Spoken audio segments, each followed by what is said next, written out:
Saludos a todas y todas quienes se conectan a esta nueva entrevista de la semana en Naturaleza al Día. Mi nombre es Diego Rivera y como siempre estamos aquí con ustedes junto a Víctor Atenas y Marcelo Miñanir. Chicos, ¿cómo están? Bien, bien, aquí estamos. Estamos con el dedito arriba. Manito arriba, manito arriba hoy día. Dedito arriba. Aprobamos. Sí, dedito arriba, póngale me gusta, ponga me gusta, ponga compartir, cuéntele a sus amigos, difunda esta nueva entrevista en su canal favorito sobre medio ambiente, Naturaleza al Día. Ustedes ya pueden ver en pantalla a el invitado que tenemos el día de hoy con un tema que puede causar polémica, creo yo. Así que, Marcelo, ¿por qué no nos cuentas con quién vamos a conversar el día de hoy? Bueno, no vamos a hablar ni de fútbol, ni de religión, ni de política. Política quizá, ¿o no? Puede ser que algunas políticas públicas, puede ser. Bueno, vamos a hablar con nuestro amigo Ángelo Benvenuto Acevedo, amigo ingeniero agrónomo, ¿cierto? Y vamos a hablar de pesticidas, plaguicidas, estos líquidos en el fondo que se aplican en nuestra agricultura. Vamos a conocer acerca de este concepto, ¿cierto? También ver algunas políticas de cómo se aplica. Bueno, vamos a conocer con nuestro amigo Ángelo toda esta temática. Así que, Ángelo, bienvenido a este espacio de conversación. La verdad que conversamos siempre en buena onda y con toda la mejor disposición también de enseñarle a mucha gente que, claro, que no conoce estos conceptos. Así que partimos entonces. Hola, buenos días. Buenas tardes a todos. Bienvenido, Ángelo, ahí para dar los pases y a la jerga futbolística ahí a Víctor. Claro, pero ahí vamos a hacer algo. Bien. Bueno, Ángelo, vamos a empezar con las preguntas ya. Esto es como la prueba. Claro, la Pregunta número uno. Pregunta número uno. No, mira, a ver, cuéntanos un poco con respecto a la diferencia entre plaguicida y pesticida. Vamos a hablar por esa instancia. Y con respecto a cómo hoy día esto pueden causar o han causado problemas a nivel de comunidades, en la agricultura sobre todo, ¿por qué es necesario usarlos también? O sea, son tres preguntas al hueso. Al hueso. Voy a partir dándoles un poco lo que comentaba hace un minuto. Bueno, la definición de la FAO define que tanto un plaguicida o pesticida, desde el punto de vista semántico, serían lo mismo. Como les decía, son moléculas finalmente de origen tanto de síntesis química, derivados del petróleo principalmente, o biológicas también. Hay muchos pesticidas hoy en día que también son de origen biológico y se utilizan de forma comercial.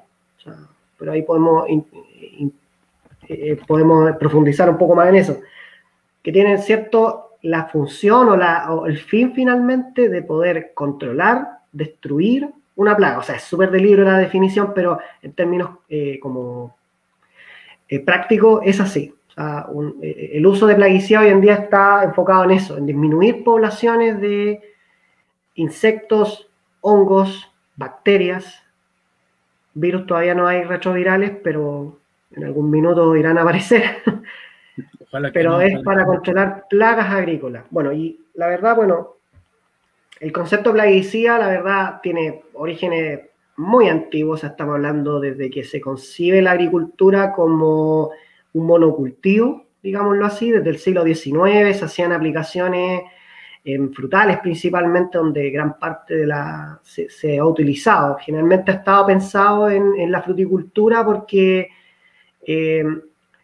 la disposición del monocultivo ahí genera un ecosistema, digámoslo así, un ecosistema simplificado, que se reduce siempre a lo que es el cultivo y que puede ser eventualmente atacado por una plaga. Y como no tiene ciertos otros recursos del ecosistema agrícola, finalmente, en términos coloquiales, se apesta. Y eso finalmente genera una pérdida de producción, una pérdida de calidad del producto final. Por eso se usan plaguicidas. O sea, viene por esa necesidad. Ahora bien, claro, antiguamente en el siglo XIX usaban arsénico, usaban plomo, usaban distintos compuestos que obviamente, debido al avance natural de la humanidad, han descubierto, ¿cierto?, que generan efectos nocivos en la salud de las personas. O sea, la horticultura generalmente se ha movido, ¿cierto?, a diferencia quizás de lo otro, de una manera un poco más vacilante, como que los toma, los deja. Y eso hasta más o menos el año 60, ¿cierto? Donde viene lo que se denomina la Revolución Verde, donde se utiliza, viene la industria del petróleo con una gran cantidad de residuos. Y bueno, ¿qué hacemos con estos residuos? Porque no se los podemos dar a nadie, no los podemos enterrar bajo el suelo. ¿Qué hacemos? Bueno, generemos moléculas de síntesis química. Bueno, sin ir más lejos, o sea, las empresas que crearon en un minuto el agente naranja, ¿cierto? Fue creado principalmente como un herbicida, ¿cierto? Ese era el uso original. Claro, lo que pasa es que, claro, descubrieron que los vietnamitas podían esconderse, ¿cierto?, debajo de la densa selva donde ellos vivían, y los norteamericanos necesitaban destruir a los vietnamitas, sobre todo los que eran comunistas. Entonces aparecieron estas empresas a ofrecerle alternativas al gobierno, y bueno, apliquemos herbicidas sobre los bosques para poder matar las plantas, ¿cierto? Y que se vea el enemigo y poder ir contra él. Después tirar el napal. Claro, entonces, empezó toda esta cosa y finalmente, claro, fue súper divertido, perdieron la guerra finalmente, se tuvieron que devolver, pero dejaron el residuo allá. Hasta el día de hoy hay zonas donde no se puede cultivar porque están todavía con residuos de estos plaguicidas, porque los plaguicidas pueden ser insecticidas, fungicidas para los hongos, herbicidas para las malezas, ¿cierto? Entonces, ese es un hito importante, o sea, gran parte del desarrollo vino pensando en la guerra.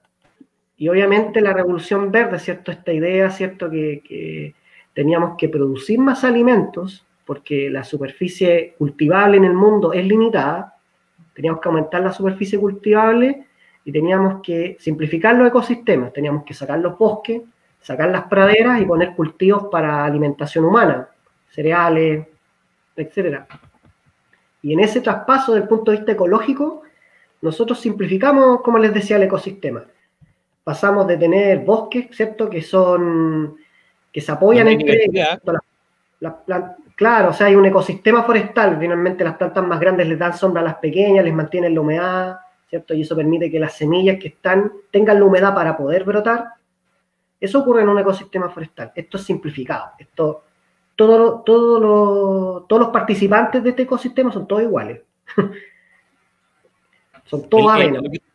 La perspectiva histórica que tú nos das es muy interesante ahí del contexto, porque además tiene que ver con la explosión demográfica del siglo XX, cómo cuando surge el tema del monocultivo se hace una necesidad de controlar las plagas, cómo llega la industria del petróleo a vincularse, cómo está la industria de la guerra, que es una industria y que ha generado un sinnúmero de avances tecnológicos en torno a la guerra que terminan siendo aplicados para la vida civil, que no es menor ese detalle. Y hoy día, ¿en qué estamos? ¿Qué es lo que se usa? ¿Cuál es la tendencia? ¿Cuál es el panorama actual? Luego de esta perspectiva histórica. Después de esta revolución, ¿cierto? Bueno, se generaban moléculas de importante acción, insecticida principalmente, herbicida, que con el devenir de los años funcionaban espectacular, o sea, tenían resultados que cualquier agricultor hoy día podría necesitar de manera urgente, pero se dieron cuenta del daño medioambiental que se estaba generando y la presión finalmente que hubo de los gobiernos y tanto de los consumidores finalmente, que son los receptores finales, porque finalmente la agricultura se produce para que se alimenten personas, fuera de la retribución económica que se tenga como actividad económica, que eso está dentro de. Entonces empezó esta presión y finalmente lo que ha ido ocurriendo con el devenir de estos años ha venido a la limitación de las moléculas, dependiendo de los efectos nocivos que puedan tener en la sociedad, en los animales, en el ecosistema que está alrededor de las explotaciones agrícolas. O sea, partimos con productos que eran altamente, que principalmente se partieron con ciertos productos que son organofosforados principalmente, que son derivados del fósforo, que actúan fuertemente en el sistema nervioso de los animales, de los insectos. Pero también nosotros somos dotados como especie de sistema nervioso. Entonces finalmente también fuimos poco víctimas de sus efectos a largo plazo. Y eso ha hecho con el tiempo que se vayan eliminando, ¿cierto? Los países tienen legislaciones, cada una varía según lo que más les convenga, para ponerlo así como de forma polémica, porque finalmente, claro, gran parte de los países del hemisferio norte, que son los que partieron con esto, se dieron cuenta de los daños nocivos que tenían los plaguicidas y fueron eliminando algunos que sí eran de potenciales problemas medioambientales. El DDT, por ejemplo, que era un producto que finalmente tiene una capacidad de acumulación muy alta en los cuerpos de los animales. Entonces, se aplicaba en el suelo, se lavaba, ¿cierto?, a través del tiempo en el suelo, llegaba a las napas freáticas, entraba a los ríos, los peces se acumulaban de él, después las aves comían esos peces y esas aves tenían trazas del mismo plaguicida. Entonces, por ejemplo, DDT como órgano clorado se eliminó. La gran parte del órgano clorado hoy en día ya no existen, que eran principalmente compuestos orgánicos con cloro, eran muy persistentes en la naturaleza. Ahora están quedando los órganos fosforados, que son moléculas orgánicas con fósforo, que están, la verdad, quedarán un par de moléculas en Chile dando vueltas. Entre ellas, bueno, está metamidofos salió ya al mercado el año pasado, yendo ya a valores a cosas más concretas, y bueno, nos quedan un par de moléculas más dando vueltas, entre ellas glifosato también, que está dentro de ese grupo, y un par de moléculas más, ¿no? De metomilo, y acefato, que es lo que estaría quedando dentro o sea, para ponerlo como en contexto. Pero esa es la tendencia, o sea, usar productos más, a mejorar la producción agrícola, a disminuir esta idea. Desde el punto de vista agrícola, lo que se ha hecho, se está generando esa visión un poco más completa del ecosistema, disminuir la simplificación. Al aumentar, al meter más cosas, más pelo en la sopa, la cosa empieza a tener un poco más de sentido, y empezamos a tomar más conciencia de aplicar, de trabajar un plaguicida pensando en los efectos que podría tener sobre lo que te rodea. O sea, recapitulando de nuevo, podemos decir que lo que pasó con el arsénico, cuando la gente se dio cuenta que eso era nocivo, ahora vuelve a pasar cuando nos damos cuenta de que todas estas moléculas también terminan siendo dañinas y que se pueden trazar desde la aplicación hasta todo el ciclo que tú mencionabas, como esto, llegó a las napas, a los peces, a las aves. Marcelo. Bueno, claro que sí, quisiera un poco invitar quisiera un poco invitar a Ángelo a que hablemos de transgénico, porque sabemos que aquí ocurre cierto, quizás desde mi ignorancia en el tema, yo la verdad que conozco muy poco que yo entiendo que es donde más finalmente se aplican pesticidas, plaguicidas, y que además también terminan llegando a nuestra mesa. Van atrás a unos amigos en Estados Unidos y hablábamos del tema transgénico y me corté para eso, ¿no? Ahí estoy, ¿no? Sí, ahí. Ya, ¿hasta qué parte llegamos? Me perdí yo también. Había hablado con un amigo de Estados Unidos. Ahí. Bueno, un poco la invitación era esa, Ángelo, que nos comentara un poco respecto a estos químicos que se aplican al alimento que tenemos en nuestra mesa. Bueno, con respecto ahí a los transgénicos, bueno, Chile tiene una legislación bastante, digamos que sí, se puede decir que es bastante contundente en decir que no se pueden producir transgénicos para consumo, para producción nacional. O sea, no podemos producir semillas, ¿cierto?, para nuestro uso interno.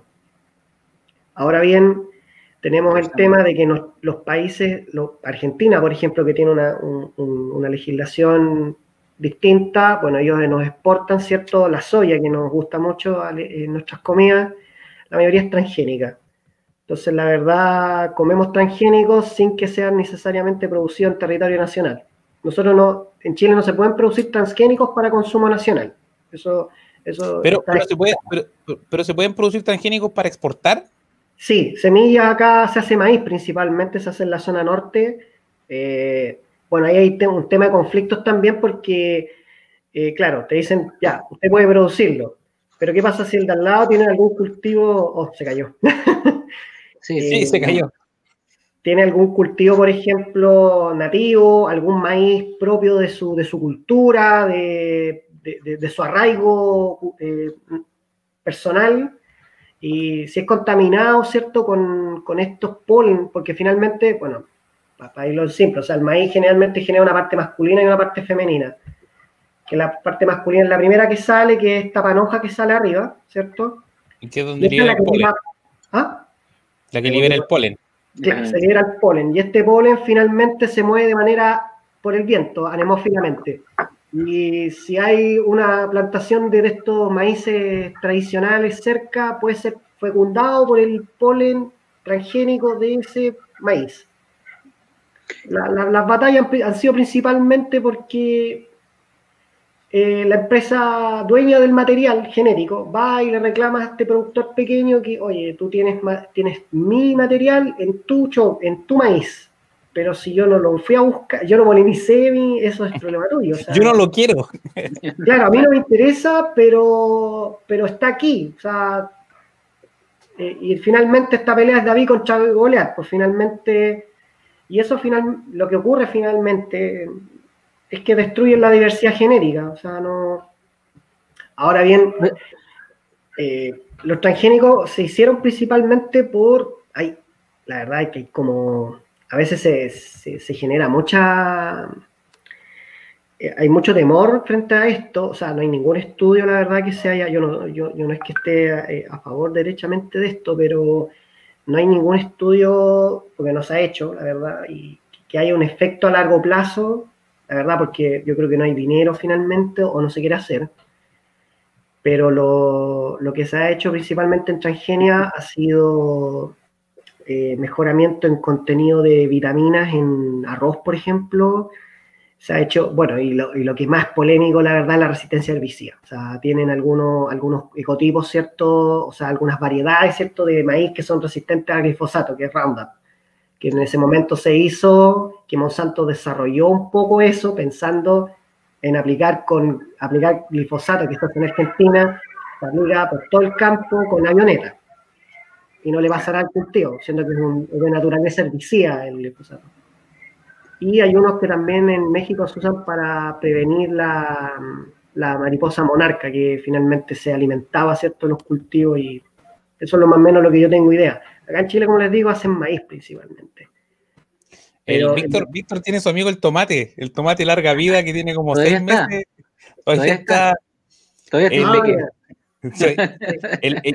Llama la atención lo que tú nos comentas cuando teníamos esta entrevista que mencionaba Marcelo con estas personas de Estados Unidos. Ellos nos hablaban de que, claro, la legislación allá era mucho más dura, había puesto muchas más restricciones, pero lo que pasaba era que las grandes empresas iban a otros países como el nuestro a producir finalmente.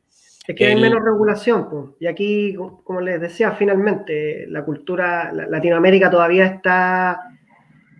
vive dispersa, entonces finalmente tampoco hay políticas públicas finalmente como Latinoamérica del Caribe para ver cómo vamos a manejar esto como región. Entonces, cada país se mueve distinto, cada país corre con colores propios. Argentina tiene una legislación muy distinta a la nuestra.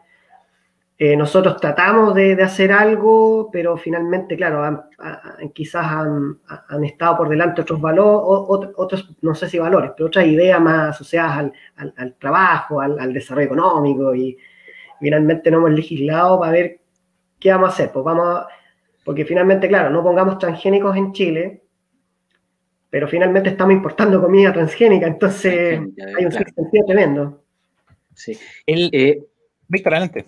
No, Ángelo, la pregunta, mira, tiene que ver con el mercado. Hoy día cada vez el mercado chileno está interno, el mercado interno está más exigente desde el punto de vista de la salud de las personas, de los productos más orgánicos. ¿Qué pasa ahí? ¿Qué es lo que ves tú, digamos, hoy día? Porque hay más tendencia hoy día a producir más orgánico que producir en términos de productos más convencionales, por decirlo así, más de la agricultura convencional que de la producción orgánica en sí misma. ¿Qué pasa ahí con eso? ¿Cómo va esa tendencia?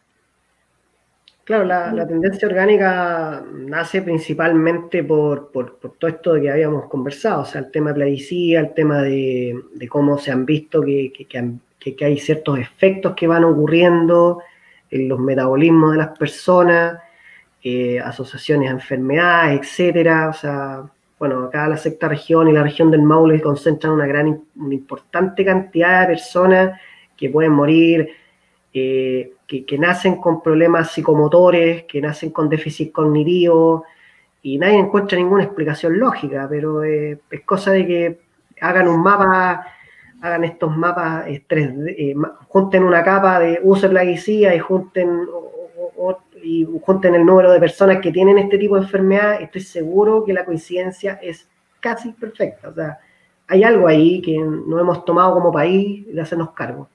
De ahí nace esto. La agricultura orgánica parte fuerte en Europa, ¿cierto? Entendiendo este problema. Europa, desde que produjo urea de manera artificial, recordemos que nosotros éramos exportadores de salitre de manera importante, o sea... Fue nuestro primer foco productivo a nivel nacional, digamos. Claro, la única guerra que ganamos en nuestra historia republicana nos regaló el norte con una cantidad de salitre, pero tremenda, o sea, nos hicimos millonarios en un minuto. Y los alemanes encontraron la forma de hacerlo desde el aire. Y eso generó una excesiva fertilización, ¿cierto?, de nitrógeno en los suelos y lo dejó muy contaminado.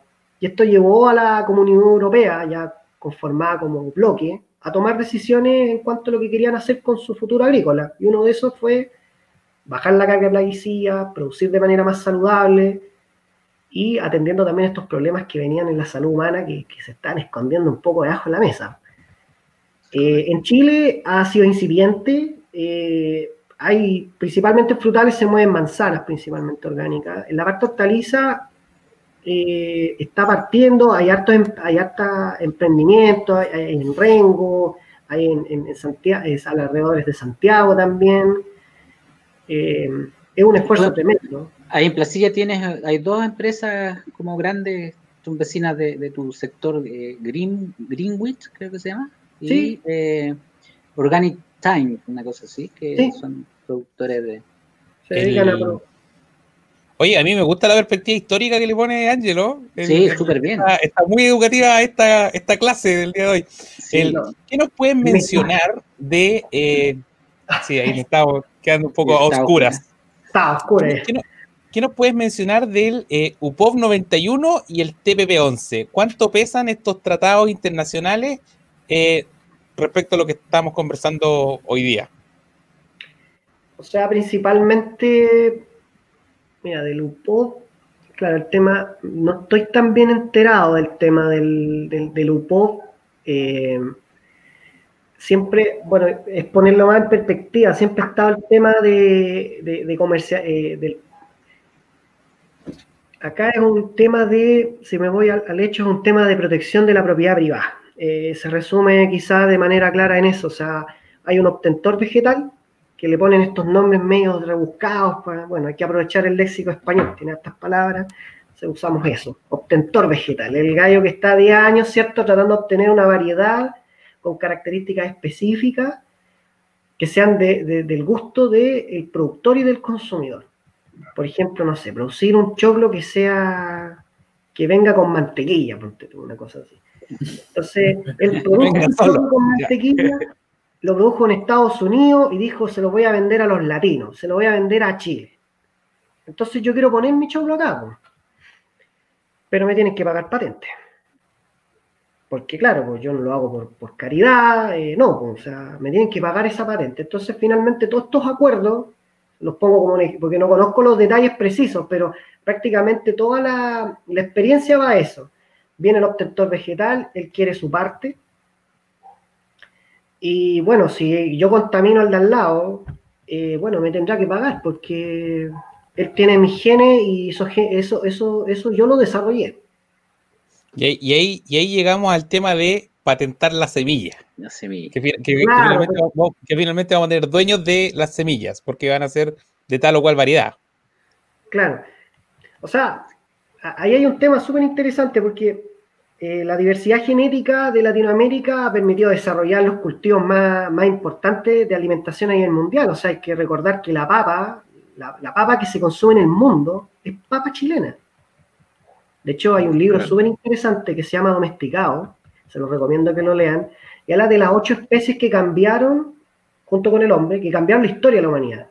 Y una de ellas es principalmente también la papa y todos estos alimentos, el maíz, las manzanas, que generan un cambio en la alimentación.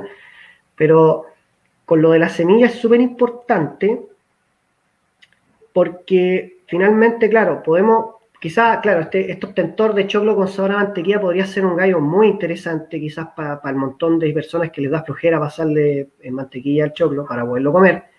Y podría ser un mercado muy interesante para él y quizá ganaría mucho dinero y el agricultor que produce ese choclo también podría ganar mucho dinero y poder tener un estándar de vida aceptable. Porque finalmente también siempre hay un tema claro, siempre nosotros decimos, no, es que, pero finalmente hay familias detrás de la agricultura, aunque fuera de que es una actividad económica, gran parte de la agricultura en este país está concentrada en agricultura familiar campesina. No es que esté de acuerdo, sino que estoy tratando de poner en contexto porque hay distintas fuerzas. Finalmente ustedes saben que para explicar un fenómeno no podemos quedarnos solamente desde una visión, sino que hay que tratar de compensarlo todo, y eso es lo difícil y lo entretenido también. Los públicos son multicausales. Claro, ¿no? Si el tratar de simplificar todo no ha llevado a esto, o sea, Oye, Ángelo, fácil, y realmente no es así. Pero volviendo al tema de la semilla, claro, o sea, podríamos poner a este agricultor que produzca su esto, pero con límites claros, o sea, con una legislación adecuada, que el compadre ponga mallas, que mantenga lugares aislados, que se hace, por ejemplo, en semilleros, por ejemplo, para producir semillas para sembrar. Por ejemplo, si yo quiero poner un semillero de brócoli, pongamos el caso. El semillero de brócoli, yo tengo que estar aislado a 1 kilómetro a la redonda de otro semillero de brócoli. O de alguna especie que podría polinizarme ese brócoli. Si no, no puedo colocarlo.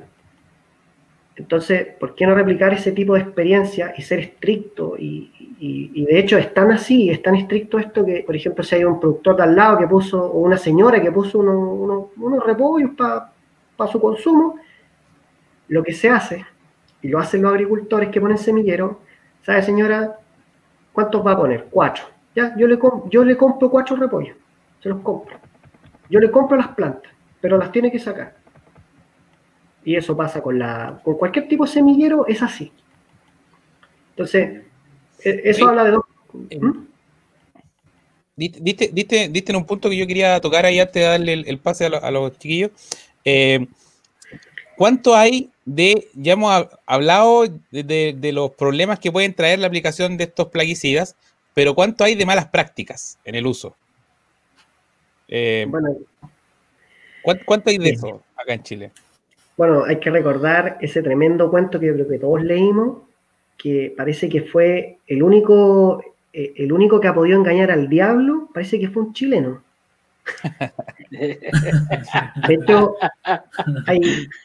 contar la historia de que un presidente o un primo de un presidente que parece que era Sanfuente y finalmente engañó al diablo y le dijo que cuando lo enterraran se iba a llevar su alma. Entonces construyó la tumba sobre una base de mármol para él no tocar tierra y que no le llevara el alma al diablo. O sea, somos súper inteligentes en eso. La gracia del chileno es una cosa que se valora, ustedes saben, es casi exportación. Sí. The Chilean Way, dijo el otro. La viveza, ahora es la chispeza, pero anda por ahí.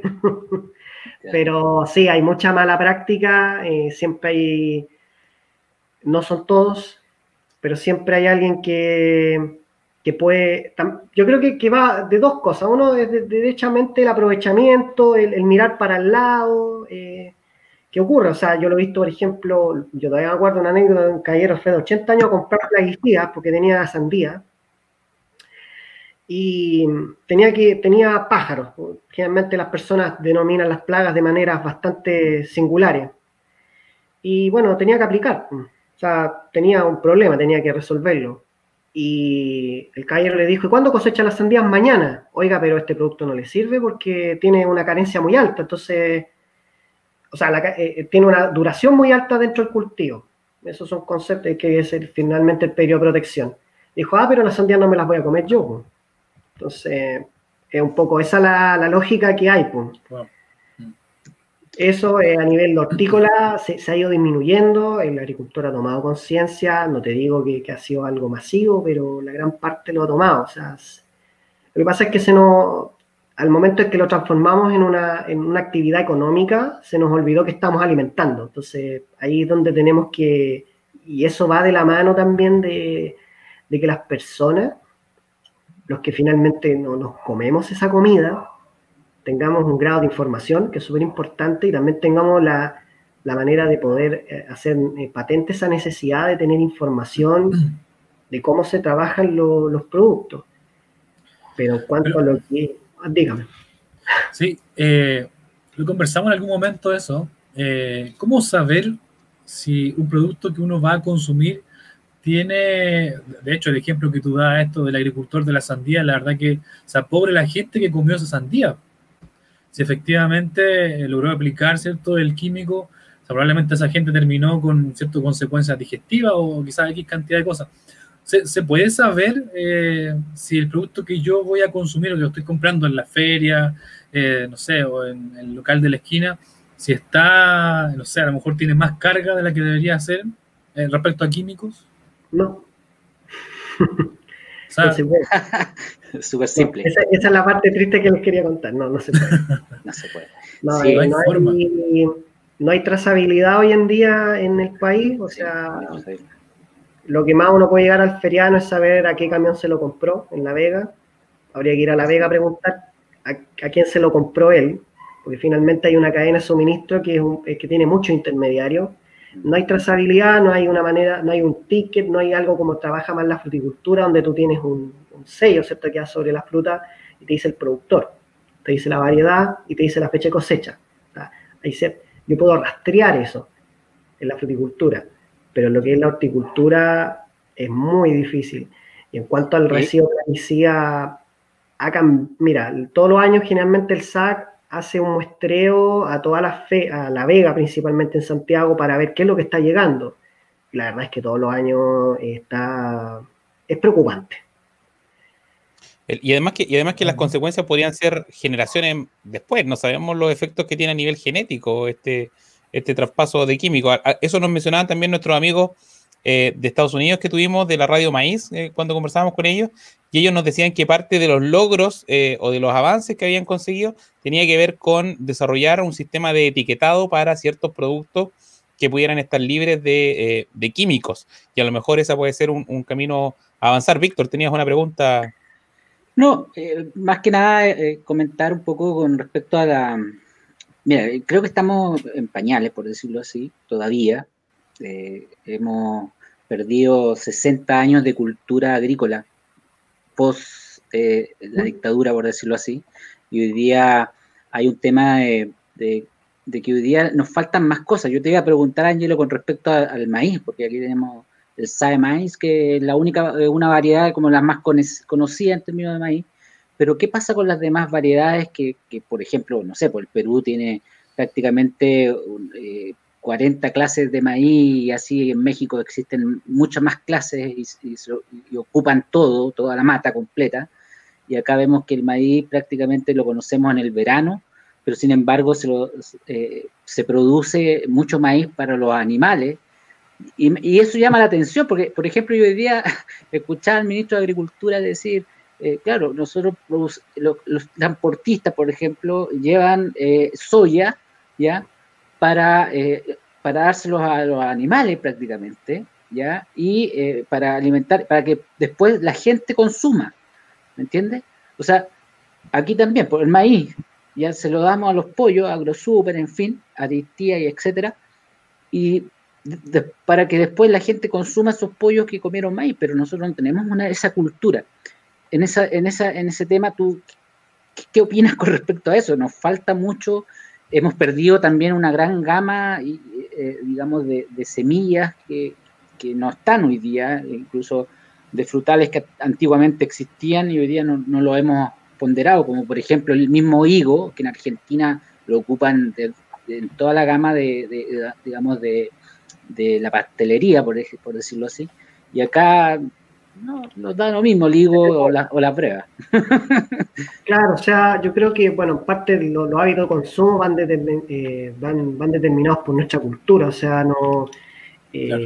lo mismo del caso que pones tú, o sea, bueno, también tenemos un país con una de las costas más largas a nivel mundial y somos pocos consumidores de pescado y marisco, y eso es porque definitivamente cuando llegaron, como decía el flaco, cuando llegaron los indios con los españoles, ellos venían de las zonas mediterráneas, nunca, para ellos el mar debe haber sido un tormento terrible, haber cruzado 2 o 3 meses en un barco con la posibilidad de hundirte y no aparecer nunca más. Entonces, no, yo creo que lo que menos pensaban era ir a buscar, a enfrentarse a ese mar de nuevo, a comer algo. Entonces, claro, yo creo que ahí hay un tema cultural que algunas poblaciones los mantienen. Bueno, acá igual en Chile, en cuanto a la papa, tenemos bastante diversidad. De hecho, siempre ha estado la pelea con los peruanos a ver quién es el que tiene más diversidad. Es como la pelea del pisco sour y el pisco. O sea, al final es las peleas que no llegan a ninguna parte. Pero en cuanto a diversidad genética, manejamos en papa bastante. O sea, tenemos variedades propias. La Isla Chiloé es pionera. Y de todos colores. ¿Ah? Sí. Sí, las De papas todos colores. es total, o sea, una cultura que se basó en eso, o sea, se desarrolló una cultura en esta zona en base a ese alimento. Oye, esos mix que vienen en las papas fritas hoy día de todos colores son Sí, exquisitos. y antes nadie pescaba esas papas, nadie le encontraba ningún valor, era parte del turismo que se podía ir a conocer Chiloé. Yo creo que ha sido también el esfuerzo que tenemos que tomar como sociedad, de verdad, no sentirnos solamente chilenos cada vez que hay un eclipse, sino que sentirnos parte de esta tierra que tenemos. Porque yo insisto, o sea, en cuanto a lo que es papa, Chile tiene que decir. O sea, Chile desde por lo menos a fines del siglo XVIII, comienzo del XIX, nosotros fuimos capaces de abastecer al mundo de papa. Toda la papa que anda dando vuelta en Europa es chilena. Porque la papa que trajeron de Perú ellos, les entró una enfermedad en esos años y trajeron chilena, probemos con la chilena, y la chilena sigue estando allá. O sea, el material, si se analiza el material de allá y se compara con los centros de origen, que el llano del Perú, que es la zona alta, con la nuestra, es más papa acá. Y hay muchas personas que no le toman mucho el valor. Ahora bien, volviendo al tema del uso de transgénico y todo esto, el transgénico lo único que está haciendo con malas políticas, con políticas latinoamericanas finalmente, que está siempre en pañales, de que hay muchos intereses, que viene la compañía extranjera, ofrece empleos y finalmente no regulan, porque les gustan los países poco regulados, porque los molestan menos, les cobran menos impuestos. Estoy siendo súper polémico, así que díganme nomás si... No, bien. Representa la realidad, al menos. Así que bien. Claro, es que como región no hemos construido así, arreglando todo por debajo de la mesa, entonces pasan esas cosas. Finalmente ponemos un cultivo transgénico quizás con las mejores intenciones, porque finalmente ustedes saben que gran parte de la historia de la humanidad está plagada, está en el camino de las buenas intenciones. Claro. Pero finalmente sin legislaciones, sin controles efectivos, con un servicio agrícola ganadero colapsado, con mucha pega, porque no es que sean malos, es que no tienen tiempo. Finalmente destruimos biodiversidad, o sea, quizás como será la legislación en Perú, los peruanos tienen, se ha visto, por ejemplo, con el tema monumental, que son mucho más exigentes, o sea, acá hacen cualquier cuestión y no dicen nada, queman un bosque, queman en las Torres del Paine y no les dicen nada, entonces eso va a depender de mucho país, de cada país, pero el tema central es el transgénico. Si no está bien regulado, va a generar problemas de diversidad genética, sobre todo si produce cultivos que tienen su centro de origen genético en el mismo país. ¿Por qué es importante eso? Porque, claro, uno puede decir, es importante porque finalmente la población humana va creciendo y finalmente van a nacer otras necesidades como humanidad para poder sobrevivir, porque tenemos que sobrevivir como especie. Y para lograr eso tenemos que alimentarnos adecuadamente. Y si no hay recursos genéticos para poder sacar para poder ver cómo podemos mejorar estos cultivos, y no de manera transgénica, porque son conceptos, hay una cosa que es mejoramiento genético y otra es transgenia, cosas distintas. Pero si nosotros queremos mejorar, por ejemplo, ese choclo que consumimos, queremos principalmente en 20 años más nos da ganas de comer choclo morado, y hay una, porque tiene más antioxidantes, porque tiene mejores calidades organolépticas, es más rico, no sé. Vamos a tener que ir a México o vamos a tener que ir a Perú a buscar genes que nos interesen para poder nosotros generar esas variedades que sí nos interesan consumir. Pero si tenemos esta idea del transgénico al lado, sin regulación ni nada, vamos a ir a esos centros de origen y no vamos a encontrar nada. ¿Y qué va a pasar cuando no haya nada? Vamos a estar condenados a desaparecer como especie. O vamos a tener que buscar otro cultivo para que sí nos dé lo que sí necesitamos. Claro, Entonces, es muy interesante lo que tú mencionas, porque en realidad toda la agricultura ha tenido que ver con domesticación de ciertas plantas, porque lo que nosotros comemos ahora no es como era el fruto naturalmente, sino que tiene que ver con ir trabajando la semilla, ir mezclándola con otro cultivo. Entonces ha habido un desarrollo, que eso es lo que nos permite conocer las especies que tenemos hoy día. El transgénico lo que está haciendo es algo mucho más invasivo, lo que tú decías entre los ajustes y la transgenia, que no era lo mismo, que tiene que ver un poco con eso. Pero volviendo al tema de los pesticidas, y ya ahora que nos va quedando menos tiempo de conversación, surgen por una necesidad finalmente, que era como controlar las plagas y permitir que la producción llegara a su fin, que obtuviéramos el producto, el resultado. ¿Cuál es la alternativa? Cambiar las prácticas, usar otro tipo de elementos. ¿Cómo después de haber repasado todo este problema que tenemos, podemos avanzar hacia una solución? yo creo que la solución en ese tema pasa lo que ha ocurrido de manera bastante incipiente, de manera bastante tímida, es entender de una buena vez que primero estamos trabajando con alimentos, o sea, estamos alimentando niños, estamos alimentando personas, y tenemos que entender porque finalmente los plaguicidas no los vamos a extinguir de la concepción, porque ya se instalaron, o sea, finalmente el ecosistema, el agroecosistema como método de producción no va a desaparecer. Quizás eso sea un poco duro para las personas que sí tienen alguna esperanza o abrazan cierta inquietud o sueño de que eso ocurra, pero lo más probable es que no sea así. Lo que tenemos que hacer como sociedad es intentar de una buena vez entender que estamos trabajando con alimentos y estamos trabajando en un ecosistema, o sea, es salir un poco de esa idea de que estamos encerrados, en que el mundo es nuestra propia existencia, sino que entendernos como sociedad y que estamos dentro de un mundo que hay interacciones. O sea, si el campo aplica, finalmente, y lamentablemente por X motivo tiene un condominio al lado, bueno, hay que tratar de buscar alternativas. O sea, es un llamado bastante menos agrícola o más fuera de mi profesión derechamente.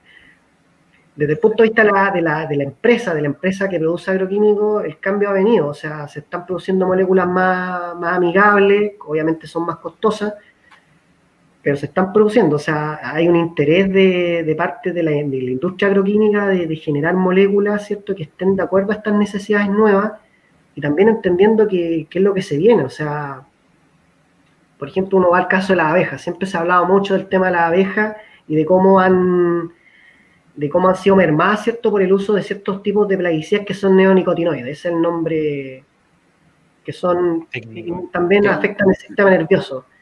Y finalmente lo que se está haciendo, se están buscando plaguicidas de esa manera, o también han cambiado las prácticas. Antes de dejar las abejas en la floración y aplicaban estos plaguicidas, morían todas las abejas. Ahora se cierran las colmenas, se sacan las colmenas del campo, se aplica, se espera el periodo de reingreso y se ingresan de nuevo.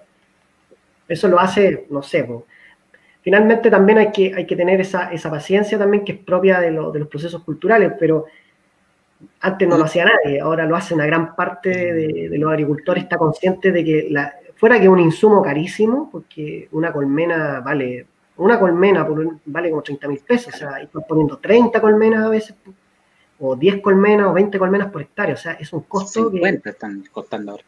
Imagínate, entonces es un costo tremendo, y yo creo que va en eso. Primero, la línea de la empresa que finalmente provee estos servicios, estas soluciones finalmente a problemas, que va en la línea, y el otro lado es el tema del agricultor y el tema del consumidor finalmente. Nosotros, como no tenemos muchas herramientas, porque no tenemos la trazabilidad, no sabemos a quién le estamos comprando finalmente, ahí yo creo que viene quizá, y yo creo que debería partir, o sea, una legislación pensando en trazar hortalizas, o sea, derechamente saber quién me está... Claro, es difícil etiquetar todos los productos verdes, porque es una cosa media difícil, pero también va a ayudar mucho.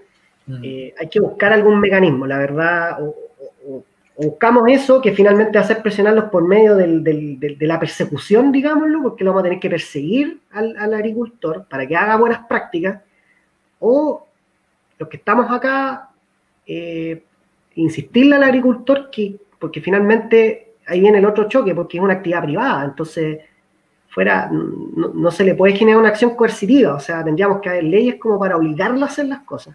Sin embargo, aunque hay.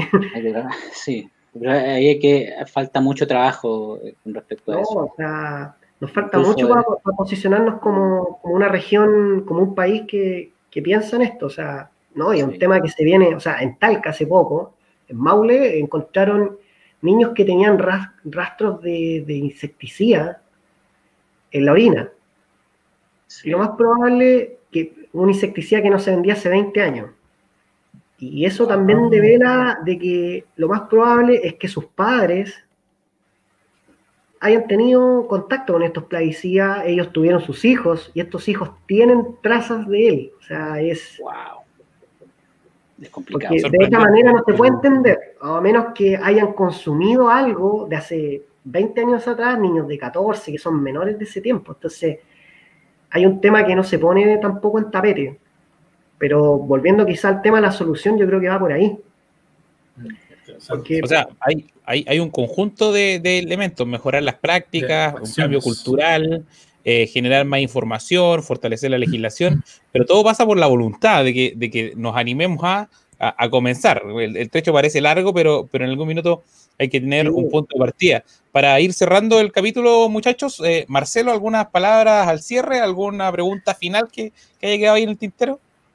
Sí, la verdad que quedó esto de poder dar a conocer a la gente, bueno, particularmente en granero. Aquí estamos rodeados por semillera y por también temas frutícolas principalmente. ¿Qué recomendaciones hay que tener al momento de que en el predio que está después de la población o de mi villa, por decirlo de una forma, aplican plaguicidas, pesticidas? ¿Cuál es el protocolo que debe existir de parte de la agrícola o de parte de la empresa agrícola? Generalmente deberían avisar por lo menos con un día de antelación, ¿cierto?, las aplicaciones que van a realizar. Ahí se hace generalmente una carta. Yo creo que también hay que apelar también a sentarse a conversar. O sea, hoy en día nos falta eso como sociedad, sentarnos a conversar. Yo conozco agricultores que se sientan con sus comunidades aledañas y les plantean el tema: mira, yo tengo esta plantación, yo estoy acá, y mira, yo hago esto. Voy a tratar de hacer esto para mitigar los problemas, pero va primero por eso. O sea, primero tiene que haber una conversación, un acuerdo entre ambas partes, decir, bueno, ya, vamos a llegar al campo, después de 50 metros, antes de 50 metros, colindantes con los lugares residenciales, tratar de buscar una estrategia. Primero hay que arreglarla a la buena. Es como antes de llamar a carabineros cuando te chocan el auto, hay que tratar de arreglarla a la buena.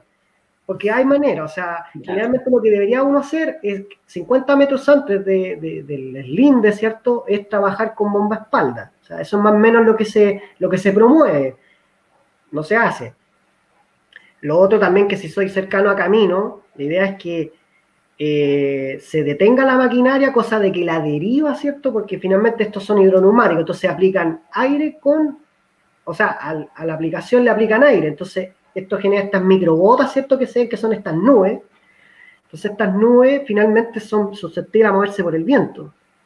Si el viento, también lo otro es súper importante, el tema del viento. O sea, si hay una importante, hay una ráfaga de viento, por favor, o sea, es de perogrullo. O sea, no podéis estar aplicando con vientos muy altos, una manera, pero pasa primero, la legislación están determinados, o sea, no hay persona que no sepa, agricultor en este país, que no tiene que aplicar con viento. O sea, Eso que no sé, es que no me acuerdo, es como cuando te pillan curado manejando. Todos saben. Entonces hay que dejar de ser mentiroso y asumir la realidad. O sea, pero lo primero que todo, hay que conversar.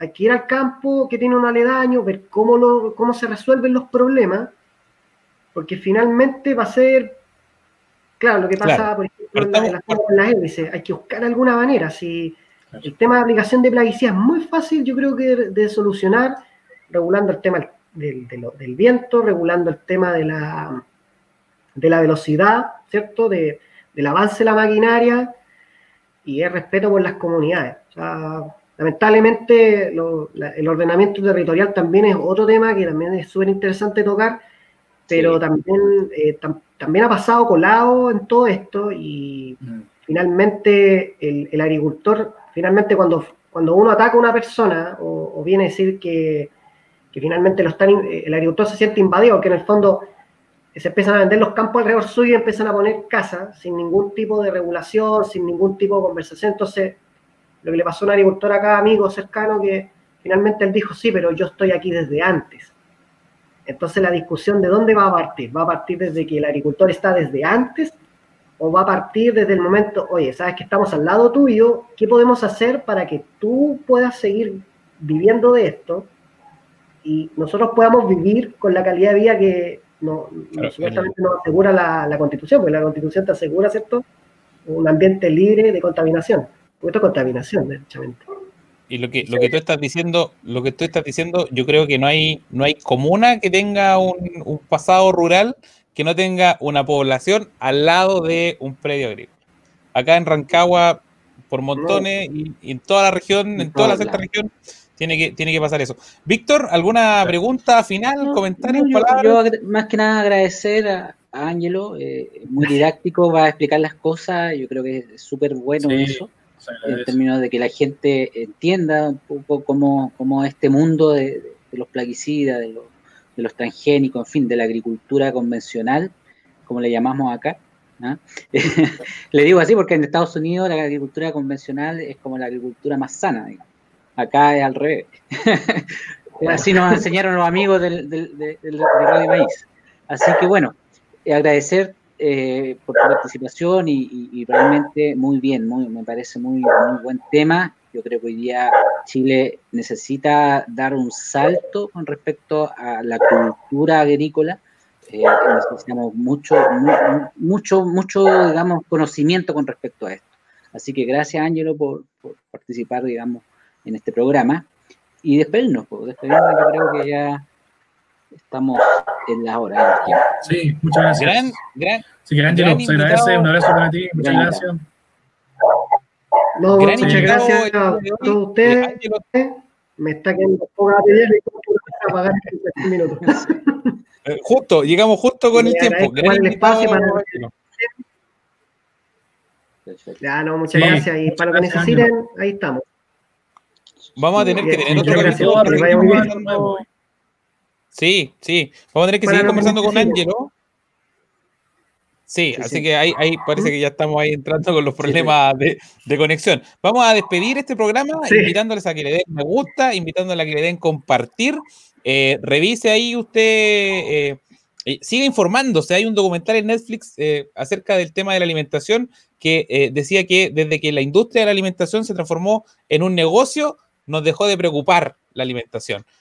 Yo me quedo con esa frase que dijo Ángelo el día de hoy, de que hay que pensar que estamos alimentando niños, que estamos alimentando a nuestras familias, y por eso hay que tener cuidado con lo que consumimos, desde quienes lo producen, con ética, y desde quienes lo consumimos con responsabilidad, ojalá de manera informada. Que estén muy bien, abrazo a todas y todos, y nos vemos en un próximo capítulo de Naturaleza al Día.